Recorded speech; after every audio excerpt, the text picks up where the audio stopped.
अस्सलाम वालेकुम वरहमतुल्लाहि वबरकातुहू। नाज़रीन, ईद उल अज़हा के बाद जब मुहर्रम अल हराम का महीना शुरू होता है तो बहुत से घरों में एक सवाल कसरत से पूछा जाता है कि क्या कुर्बानी का फ्रीजर में रखा हुआ गोश्त मुहर्रम अल हराम के न्याज, लंगर या हलीम वगैरह में इस्तेमाल किया जा सकता है, या क्या न्याज के लिए ताज़ा गोश्त खरीदना ही जरूरी है। तो आज की इस मुख्तसर वीडियो में हम शरई उसूलों के मुताबिक उसका बिल्कुल साफ और वाज़ेह जवाब जानेंगे, तो वीडियो के साथ जुड़े रहें। तो देखें कि शरइया नुक्ता नज़र से कुर्बानी के गोश्त को मुहर्रम अल हराम के न्याज या लंगर में डालना बिल्कुल जायज़ और दुरुस्त है।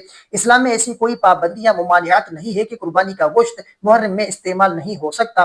कुर्बानी का गोश्त आपकी अपनी मिल्कियत होता है। शरीयत ने आपको ये इजाजत दी है कि आप उसे खुद खाएं, रिश्तेदारों में बांटें, गरीबों को दें या उसे आने वाले वक्त के लिए फ्रीजर में महफूज करके रख लें। जब वो गोश्त आपकी हलाल मिल्कियत है तो आप उसे किसी भी वक्त किसी भी जायज मकसद के लिए इस्तेमाल कर सकते हैं। तो मुहर्रम अल हराम में जो लंगर या न्याज का एहतमाम किया जाता है वो दरअसल ईसाल सवाब यानी गरीबों और मुसाफिरों को खाना खिलाकर उसका सवाब शुहदाए करबला और अपने प्यारों की अरवाह को पहुंचाना होता है। खाना खिलाना बजाते खुद एक बहुत बड़ी नेकी है, चाहे वो ताज़ा गोश्त से खिलाया जाए या कुर्बानी के महफूज किए हुए गोश्त से। उससे न्याज की सवाब में कोई कमी नहीं आती और ना ही ये कोई गुनाह का काम है। तो बाज़ लोगों में यह गलत फहमी पाई जाती है कि न्याज के लिए सिर्फ नया ताज़ा गोश्त ही खरीदा जाए, लेकिन याद रखें कि ये सिर्फ एक समाजी रस्म या वहम है, उसका दीन और शरीयत से कोई ताल्लुक नहीं है। अगर आपके पास कुर्बानी का गोश्त मौजूद है तो उसे आप बिल्कुल बिला झिझक मुहर्रम के लंगर, हलीम या खिचड़ी में इस्तेमाल कर सकते हैं। तो देखें कि खुलासा ये है कि नाजरीन, दीन इस्लाम में हर मामले में